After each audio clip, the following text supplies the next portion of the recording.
Hello, everyone. Good afternoon. And first and foremost, let me tell you, I'm just so excited to be hosting this webinar for you. It's the first for Beyond the Job Incorporated. My name is Shaquan Hoke, and I'm coming to you today to share with you some information. It's an overview on how you can best maximize your job search by being ready. So let's go ahead and get started. Thank you so much for joining me today, and let's get rolling.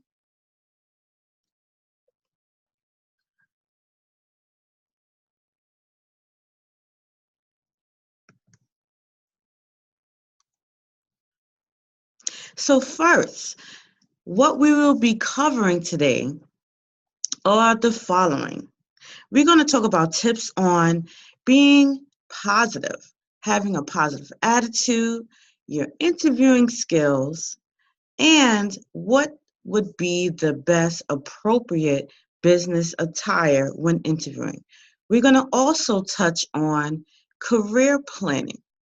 Are you ready to work?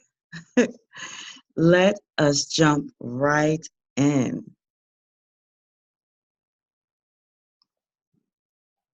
So, positive thinking. I cannot even begin to tell you how important it is to think positive. Whenever you go on an opportunity, whether it's an interview, a networking event, you're trying to land that business contract, it is so important that you go in positive. If you bring that negative energy into that environment, I can most assure you they will pick it up. Speaking from personal experience, I remember going in an interview and just sitting in the waiting area. Do you remember what it's like to sit in the waiting area? You have several people going for that same opportunity as you, and you see people looking around, reading, things like that. And you can kind of read their body language. You can kind of tell who's really confident, who's really excited. And then there are those that you can tell that you're not sure if they really want to be there or if they're confident in themselves. So it does show. So when you are being confident, you are definitely showing them that you are ready, that they definitely should consider you for the opportunity over everyone else that is there. And I can most assure you, being in human resources, arrogance is definitely not a good look. It is not professional. And what I mean by that is sometimes you can go in being too confident. Now, you don't want to make them seem like you know more than them, because now you may look like a threat to them. They may think, oh, is he coming after my job? Or is she trying to come in and take over? Or does she think she's better than me? So you definitely don't want to come in that way. Be humble and don't forget to smile. Smiling breaks the ice. It makes you feel more relaxed. And then when the person is interviewing you, they too will feel more relaxed. So don't forget, always show your pearly whites. Interviewing skills. When we're interviewing, it is important that you use professional vocabulary.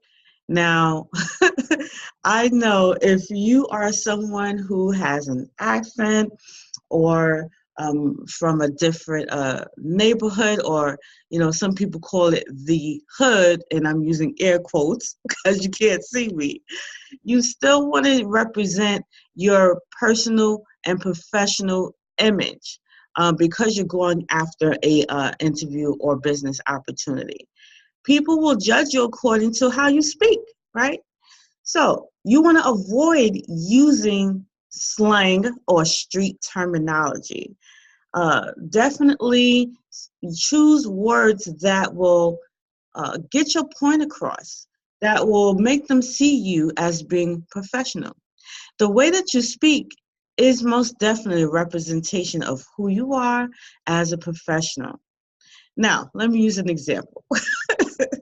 So, you ever heard maybe your child or someone that you know, they may say, hey, how come you speak this way on the phone and you sound all professional when you're in person with someone when you're handling business? Why, that seems to be the case. I can assure you, for everybody, even for me.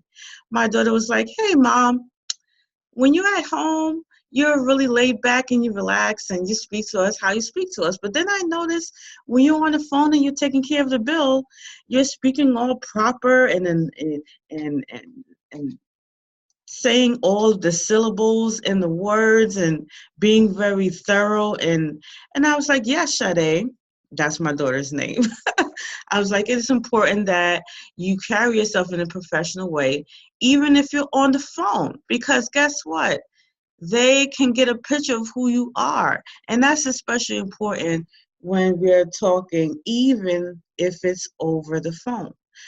Talking fluently and professionally is a good way to get the job that specializes in communication and services. For example, some of you may be working as an administrative, customer service. Those are the type of jobs that you are basically in the front. You're representing the company. You are the go-to person for answers. So you definitely want to speak with clarity. Also, guess what? You can slow it down. Some people may talk fast, and if you've ever heard someone say, hey, you're talking too fast, or can you repeat what it is that you're saying? That means that somewhere they're not getting what the clear message you're sending. So you want to slow it down a little bit if someone's told you you speak too fast. And if you know you have a slight accent, you definitely want to bring it a little slower and enunciate your syllables. If someone seems to not be following you, and you can tell by their facial expressions if they're in front of you, or if it's over the phone, they may pause for a while to try to get what it is that you're saying. Always take note to whether what you're saying is being received, as is most important. You don't want to lose out on an opportunity because you were speaking too fast, you were speaking too slow, uh, or you just sound like you're not even interested. You want to smile. You see how she's smiling in this picture. She seems happy and ready to go and on top of her game. She looks like she got a lot of sleep, and she looks like someone I wouldn't feel scared to approach because she looks friendly. So we want to kind of portray that picture, whether it's in person or on the phone when we're interviewing, okay? 30-second soundbite. Now, some of you may have heard it as your 30-second pitch or your elevator pitch, whatever you choose to call it. This is definitely something that will help you in many areas. So the 30-second soundbite is a brief description of your skills, experience, and services that you've performed. I'm going to give some details about that in a few minutes. So you definitely want to take into consideration what type of job am I going for? Or what type of opportunity am I going for? What is the message that I'm trying to convey to the person in front of me? Now, if you want to wing it, I say, hey, good luck with that. Usually it doesn't go well. But if you're someone who has had a 30-second soundbite and you're used to pitching yourself, and this is what it is really, you are selling yourself. You are showing the person all the things that you bring to the table and why they should choose you over someone else, right? So it's showtime. This is the time that you get to shine in 30 seconds. And let's be real here. A lot of us really don't have a long attention span, right? You just want them to get to the point when someone is talking to you.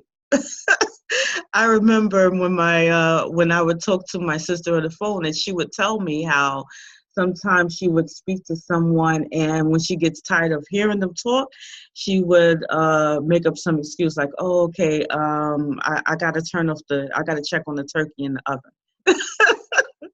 And I'm using that as an example because, most times we really don't want to listen to someone kind of drone on. You really want to get to the meat and potatoes, so to speak, of the situation. So we can prepare by writing a paragraph. And it doesn't have to be, long, just a couple of sentences that really targets your features. And make sure you have someone to review it to ensure that it sounds great. So let's take a look and see what this looks like. This is the checklist for the 30-second soundbite. I made it very, very simple for you, so definitely take note, okay? So for the 30-second soundbite, the first thing you don't want to forget is your name. And I'm saying that because guess what? You ever heard someone having stage fright? Well, yes, it is definitely possible to forget your name when you're going in-person interview because you're so excited, especially if this is an opportunity that you've been waiting for a long time. I've been in HR and I've seen the person come in, not even say who they were. So don't forget your name, ladies and gentlemen. You also want to highlight your skills. What type of skills do you have? Have you know how to use certain software? Do you speak another language? Do you have certain certifications? Do you have certain licenses? These are things you definitely want to think about. Point 3 is experience. What type of work experience or business experience do you have? This is important. Most times when people sit with you for an opportunity, they want to know, hey, is this the right person to do the job? That's the question that they're asking, basically. Believe it or not, they are just as nervous as you because they want to get the right person to complete the job. Point 4, relevant experience. And I say relevant. Now, you may say, well, what's the difference? What's the difference between experience and relevant experience? Experience is when you're talking about the main areas that you've worked in, right?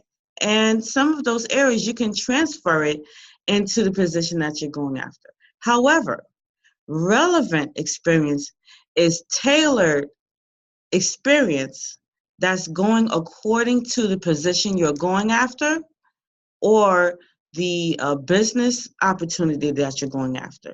So let's think about it. An example. If you were in the hospitality industry and there's an opportunity available for a hotel manager, then since you've worked in the hospitality industry, then you can talk about that experience because it is related to the position that you're going after. So that's what relevant experience means. Now, you don't want to talk about how you are a basketball teacher and you're trying to get a position for a hotel manager, unless you can talk about the customer service side of you serving the students and the parents. And that's the way that you can use those customer service skills and translate it to your position being a hotel manager. Because in every position, you have to exude some type of customer service skills, okay? So just giving you some examples. Education. You definitely want to discuss your level of education, especially if you know you've received a degree or you've taken certification classes that kind of makes you more knowledgeable against the competition that's coming behind you or that has already been met before you. So you want to highlight those special certifications, degrees, licenses, anything like that that kind of makes you stand out from the competition. Your personal qualities. Those are things that may not necessarily be on the resume, but you want to give the employer an insight as to who you are. Let me give you an example for myself. I've gone on several interviews, and a lot of times I was brought in for a second or third interview with a panel of staff. And it was like, well, hey, Shaquan, we brought you in today because we want to see what type of person you are. And so they begin to ask me certain questions, situational questions like, well, what would you do in a situation if a student was arguing with another student? So they want to kind of get a feel of, how I interact with my peers, or how I would interact with the clients that I serve. Because I'm mostly in human services and social services, and also recruiting and HR. So, they want to kind of see, well, what would I do if hired there, or if I'm given the business opportunity? So you want to give some insight as to your personality when you're constructing your soundbite, okay? Let's see, the next point, we're talking about the position you seek. You definitely want to be clear with the position that you're going after. Why? Because the company may offer different positions, and they want to be clear which one also they think will be the best fit for you. So you let them know the type of position you're looking after, or the type of opportunity that you're going after, and then they'll be able to assist you further. But definitely be clear, because if you don't know what position you're going after, then that's definitely not a good look. It shows that maybe you didn't do your research, that you're not organized, and you're not sure which direction you want to go in. And that's definitely not a good look. The next point, we're talking about services performed. Services performed. Now, I say services performed because no two positions are alike. A lot of times they have some similarities and some differences. So you want to bring some clarity as to the type of work you've done in a particular position. For example, a cook at McDonald's may perform different job skills as opposed to a cook at the Olive Garden. You see what I mean? At McDonald's, the food is mass produced and it's industrialized. You're using a lot of machine and repetitive and doing the same type of work over and over again. It's very simplistic and what would I say, fast-paced. Whereas the Olive Garden, for example, you have specialty recipes, you're using certain ingredients, you're making it specified according to the client's taste, and you're taking your time with it. It's not mass-produced. Everything is fresh. So this is what I mean. You got to tailor make your services performed so that they can get a clear idea on what you bring to the table. Now, hard skills.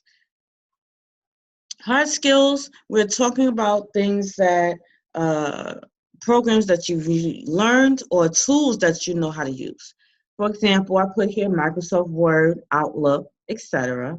Or if you know how to use, like say, for example, if you're in maintenance, you know how to use the buffer machine.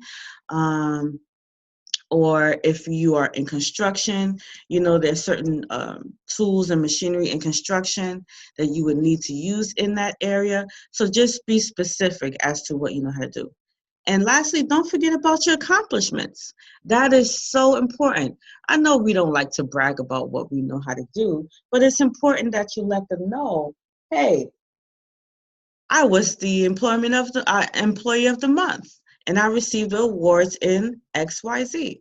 Or you can say, hey, if you're in sales, I increased sales up to 30% in my first 3 months of hire. Things like that. You definitely want to bring your accomplishments to the table because it makes them look at you like, oh, Oh, okay. I wonder what he or she would do when we bring them here. So you definitely want to bring that to light, okay? Stand and deliver. You must be prepared before you do your 30-second soundbite. The best way to do that, stand in front of the mirror. And now I know we do that normally outside of the 30-second pitch, but this is where you need to really pay attention. Look at how is your face looking when you say certain words. Are you portraying confidence or do you look a little nervous? There's a lot of times I laughed at myself when I said certain words. I was like, "Oh wow, I'm making that type of face." I could use an example. Like, how many times you've walked down the street and someone said to you, "Hey, it's a beautiful day outside. It's going to be all right." And then you're looking at them like, "What the heck are you talking about?" And they're like, "Hmm, I see you look a little worried or something like that." And you look at them and puzzled because let's face it, you can't see how your face looks, but the other person can. So practice in the mirror when you're doing your 30-second soundbite, okay? And that way you can kind of get an idea on the delivery in your message. And you can also get a friend. Get a friend to let you see how you are coming across, okay? Once your technique is perfected, then you can use it in different areas such as networking events, of course, going on an interview. You could do it in research calls to human resources and many other different areas. So this is a tool, once you perfect it, that you can take with you and you can use for life. Hard skills versus soft skills. So mentioned earlier that hard skills are the skills that are technical, vocational, and or administrative. And I give some examples here: Microsoft Word, database management, and operator, photocopier operator. Well, now we say copier or printer, things like that. If you use more technical things, you can say, like, for example, if you know how to use a buffer, if you're in construction, like a power jack, those are hard skills. Soft skills are the things that are intangible. You may not be visible, you may not see. These are things that usually are not on your resume, but it's still good for them to know. And examples of those are adaptable, organized, detail-oriented. You can say you are dependable, you are reliable, you work well with the team, things like that, okay?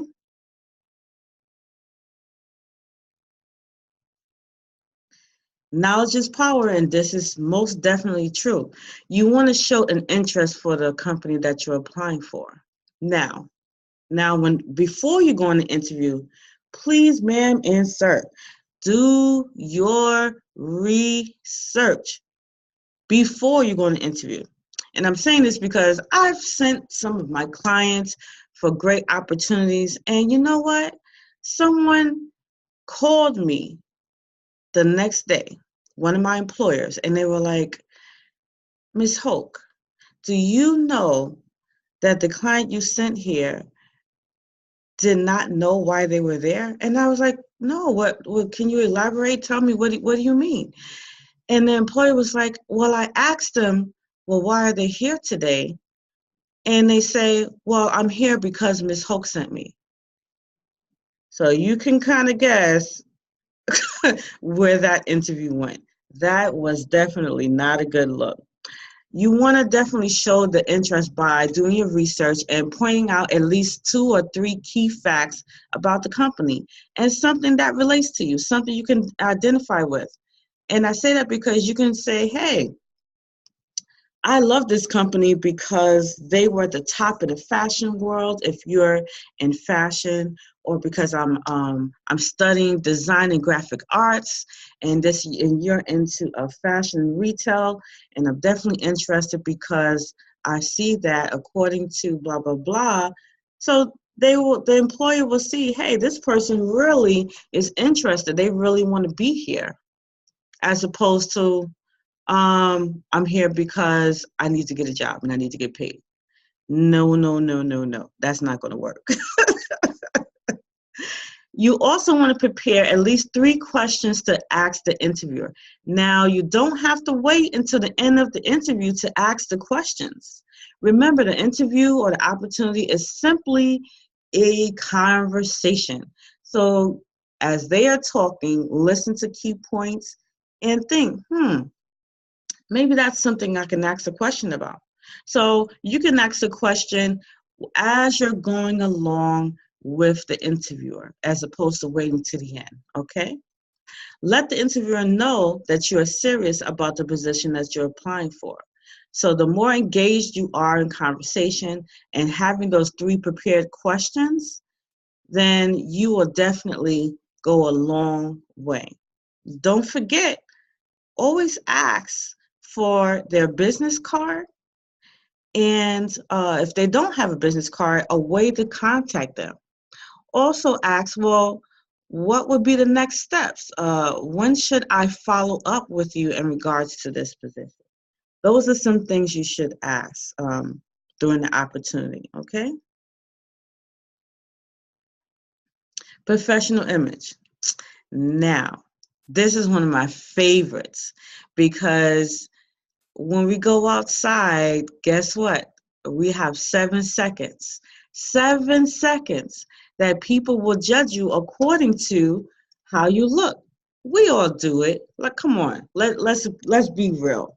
Now, I have gone, for example, just walking outside, going into the subway, you see different people with different looks, and you judge them just because you don't know who they are, but you see how they are and what they're wearing and how they're carrying themselves. That's how we judge people until we get to know who they are, until they start speaking, until we spend time with them. That's only natural. So we want to give our best professional light when we have an opportunity in front of us. Now, you see this fashionista here. She is all decked out. She looks like she works downtown Manhattan, Soho, in the fashion industry. Her hair is so nice and tied up. She has a nice fashionable plaid, looks like a coat and a plaid dress underneath it with socks and shoes. That's very hip and chic. But in corporate America, I can assure you that would not be the best look. Most times in corporate America, the suit is the best way to go. So you want to have a polished look if you're going on an interview and you know that your type of industry is more formal, is more corporate. Stick with solid colors that have simple patterns, okay? Always check for the fit.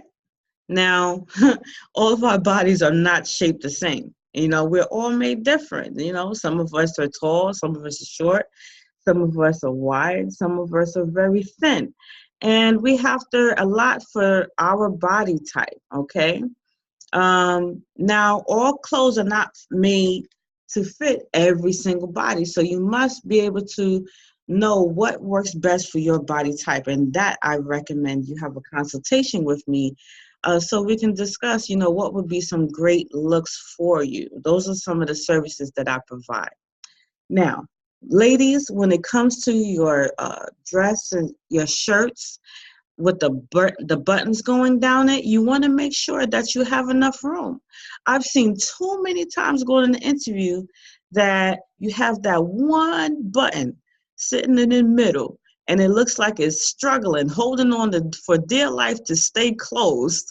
And then if you breathe too hard and you exhale, that button is going to go launching somewhere. So you don't want I'm laughing because I've seen it happen. And I've seen someone running around in a frantic, asking for a safety pin to try to hold it together. Listen, if you're blessed in the top area, allow room for those girls and make sure you have the proper fitting shirt. Maybe the buttons may not work for you, so maybe you want to go with something that's more of a pullover, or a sleeveless tank top that's made to go underneath your suit or something like that. So these are the things you want you want to consider, okay? Also, make sure your clothes are neatly pressed. You don't want to go there with looking all wrinkled and disheveled. You want to look the best fit, okay? Keep your accessories simple. Hey, you're not going to a rock concert.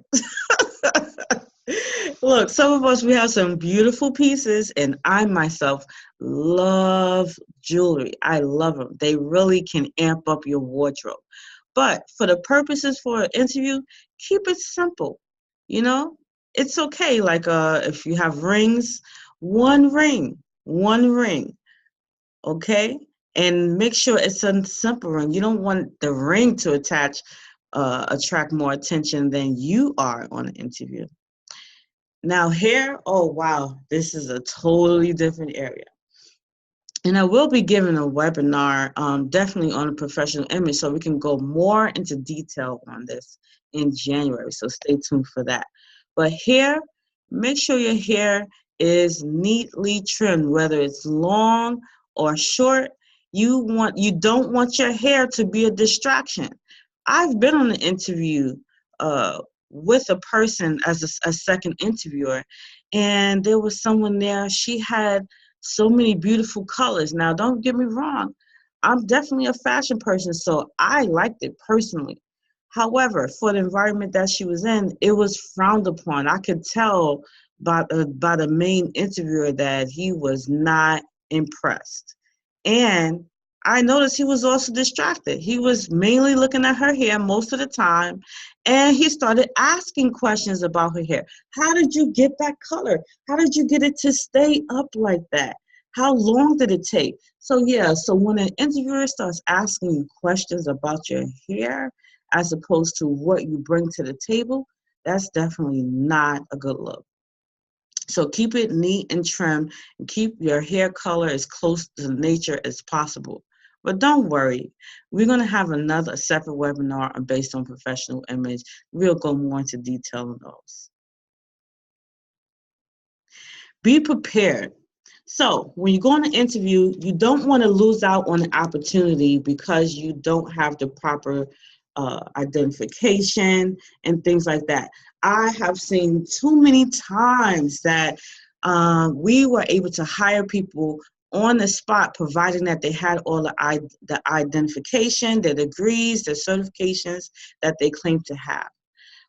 I've seen too many times for people to lose out because they didn't bring their social security card, something such as that. So let's go through what you should bring. Several copies of your resume. And I say several because you don't know if you're going to be interviewed by one person or 5 people. So rule of thumb, bring at least 5 copies of your resume. That way, everyone can get a copy. Okay. Now you may say, well, why do I have to bring a resume when I already emailed them the resume? They have it. This is true. You may have emailed them, but guess what? Things happen, and they may not have had a chance to print out the resume. Or maybe they just want to see how prepared you are. So make sure you bring at least 5 copies of your resume to your interview. Make sure it's updated, clean. Don't have chicken grease spots on your resume. And don't have it all wrinkled up. And I'm laughing because, listen, I have seen some things. You don't want to be that person where your resume looks like trash, because you know where it's going to go next, right? Yeah, in the trash. So make sure your resume is clean, crisp, updated, and you have several copies of it. Don't forget your references. You may have references such as at least 3 of them it would be best. Some may ask for more, and then you can get more, but at least have 3 references of your previous employees that you work with, your supervisors, that they can vouch for you. Okay? If you have reference letters, then that is even better, but make sure that they are updated. Now, with references, Don't just pick somebody that you remember and put them as a reference. That's not a good look.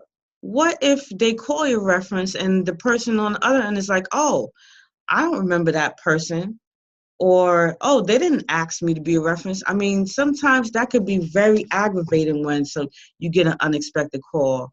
And I'm speaking from personal experience. I got a call and someone wanted to use me as a reference, but guess what? I had no idea.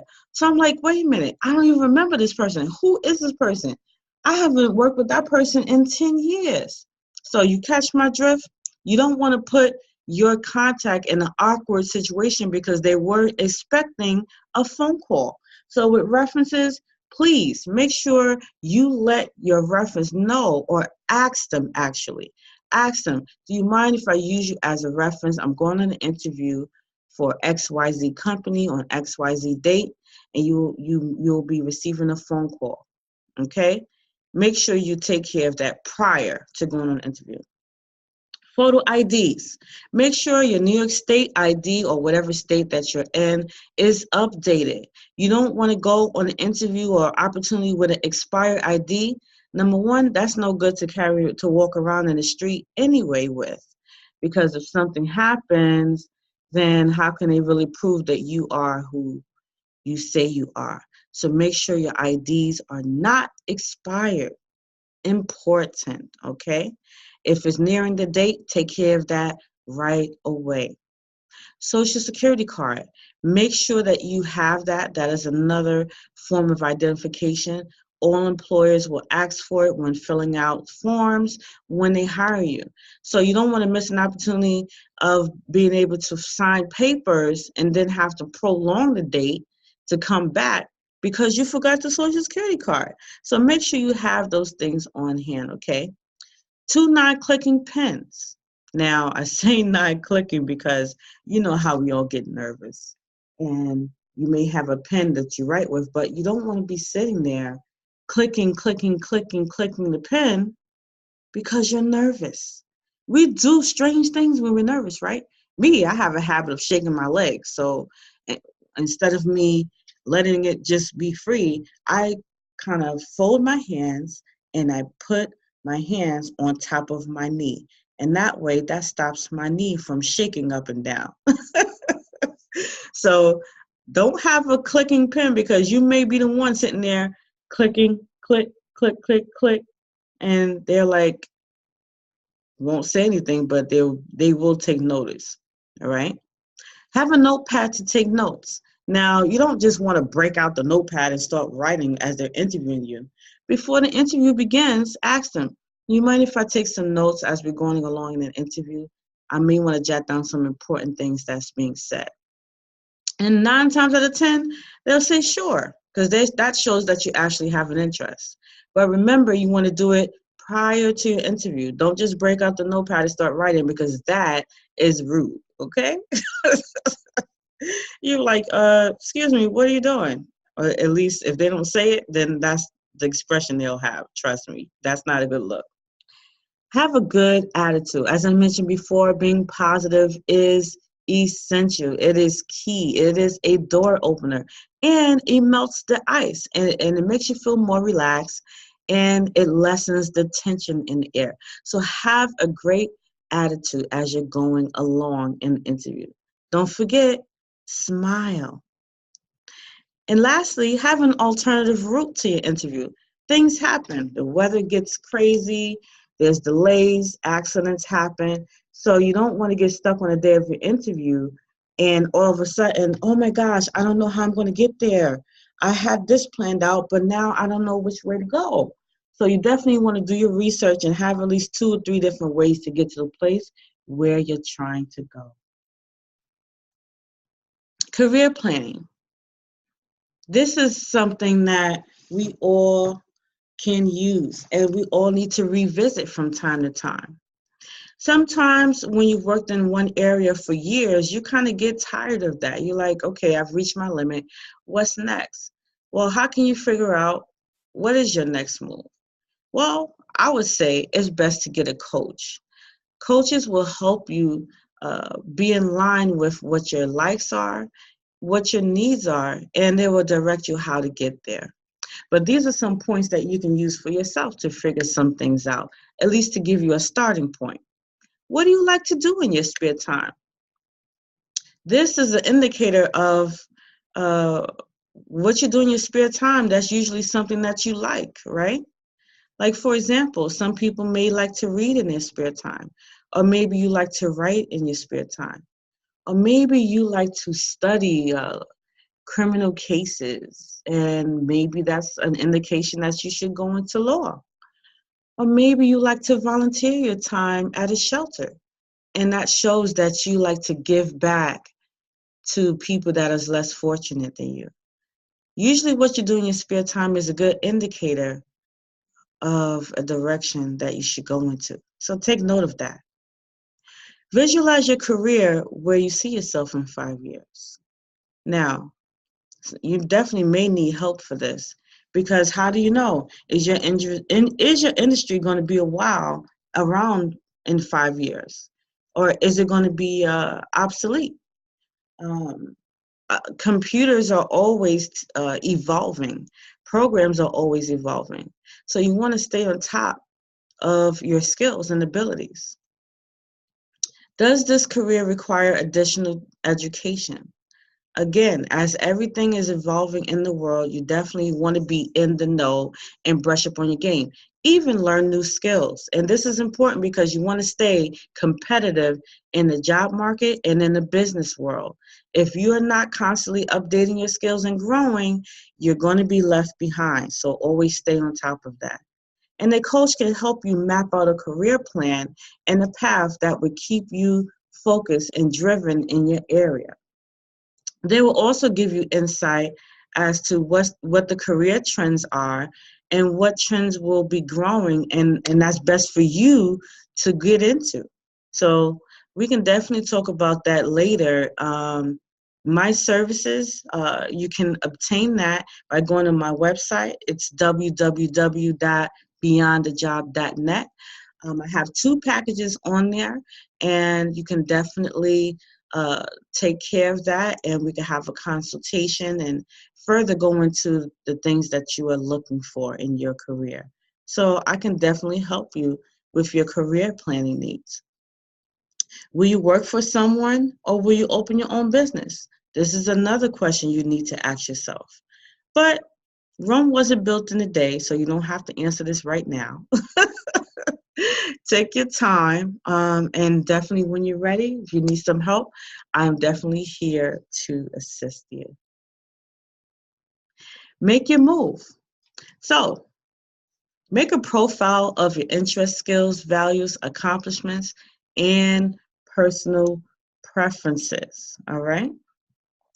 This is how you plan to go to the next level. Research careers that match your profile, that match what you love to do or what you have done. Look at careers that are expanding and growing. Try your best to achieve your plan. Now, all of these things you can definitely get assistance with. If you have a career center near you in your state, they can definitely assist you with some of these key points here. Also, again, like I said, hiring a career coach. I actually have coaches myself that I use, because I don't know everything, but I want to stay on top of my skills and be in the know. So I've hired coaches for different areas of my life, and that has helped me to grow. So if you would like to hire me as your coach to help you to plan your next career move, you can definitely go to my website, www.beyondajob.net, and look at the skills and look at the services that I provide, which is helping you with your resume, other documents that's related to employment, also mapping out your career plan, and professional presentation. I also assist with that, okay? Developing relationships, it is key because every person you meet is an opportunity. I remember when I was looking for work, I told everybody and their grandmother because I needed to be employed. And so even when I went to the supermarket, I still dressed myself in a casual but professional way because I said, hey, you never know who you run into. I would speak to the cashiers, I would speak to the manager, I would speak to someone who was shopping in the grocery aisle because you never know who they know, right? So that's why it's important that you be ready with that 30-second soundbite for an opportunity so you can pitch yourself. Networking is the best way to find out about new jobs. In networking, you can go to meetups, you can go to job fairs, you can go to speaking seminars, even at churches. That is a place where you can network. Okay? Tell everyone that you're looking for employment. You never know who knows who. I remember telling a friend of mine that I was looking for employment. And we was just talking, and it was like, oh, I know this other person that they have an opening at XYZ company. And I was like, oh, really? Who would I be able to ask for about that? And so people are always glad to help. Well, at least most of the time. I'm in New York, so not everybody's looking to help, but for the majority of the time, yeah, they're genuinely kind-hearted. So when you let somebody know you're trying to accomplish a goal and you put it out there, a lot of times you will receive the information that you're looking for. So it's up to you to take advantage of it. Volunteer at places you like to work. Now, I've actually gotten hired at least 2 different places simply from putting in my time and volunteering my services while I was in school. And this was such a great opportunity because it benefits the both of you. It benefits the employer because they get to see who you are and they're getting services for free. And for you, the benefit is you can put your volunteerism on a resume, providing that you've been there at least a couple of months. I would say 6 months is really the rule of thumb. But when you volunteer, you can put it on your resume and you can use the person as a reference, even if you've never worked that type of job before, but it helps you to add a new skill. So there's so many benefits of volunteering. Don't sleep on that. So I hope that these things you can definitely relate to. Go back in the replay and you can take notes on things that you find most important. And here's some information to contact me if you want to go a little further into a couple of the slides. So how to contact me, beyondajobnyc@gmail.com. That is my email address. My website is www.beyondajob.net. You can also find me on social media, Facebook, Twitter, and Instagram, as you see here with my social media handles. You can message me on Facebook if you're on Facebook, Instagram as well. I primarily use Facebook, so I will definitely see your inbox if you choose to do that. If you want me to take a look at your resume and you want to get started, definitely go to my website and choose the package that you prefer. And for a limited time, I am taking $25 off of the first package for you to receive an hour consultation with me, as well as resume building. So that's a very great deal you can take advantage of. So the first package is normally $97, but for today, for this offering, you will receive a $25 discount. So in order to receive that, you can send me an email, beyondajobnyc@gmail.com. And we can go a little further as to that package that I just mentioned, or if there's other packages that you could take advantage of, and we can discuss and go over and get you on board.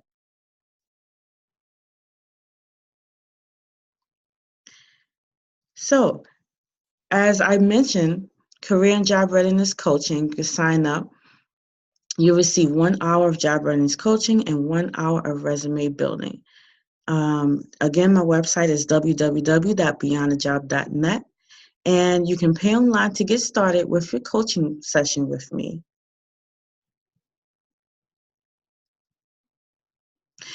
We hope that our job readiness webinar has provided you with an overview of what you need to prepare yourself for employment or to change careers. Visit my website at www.beyondajob.net for the next level in career and job readiness training. Now remember, this is an overview. So for my next programs and webinars, it will be more in-depth and detail as to different things you should approach. So I'm so excited. Thank you so much for spending some time with me today and going through this overview in job readiness. I look forward to meeting each and every one of you for us to go to the next step.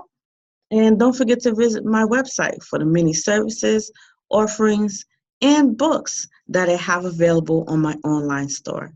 I look forward to talking with you soon. Have an awesome day.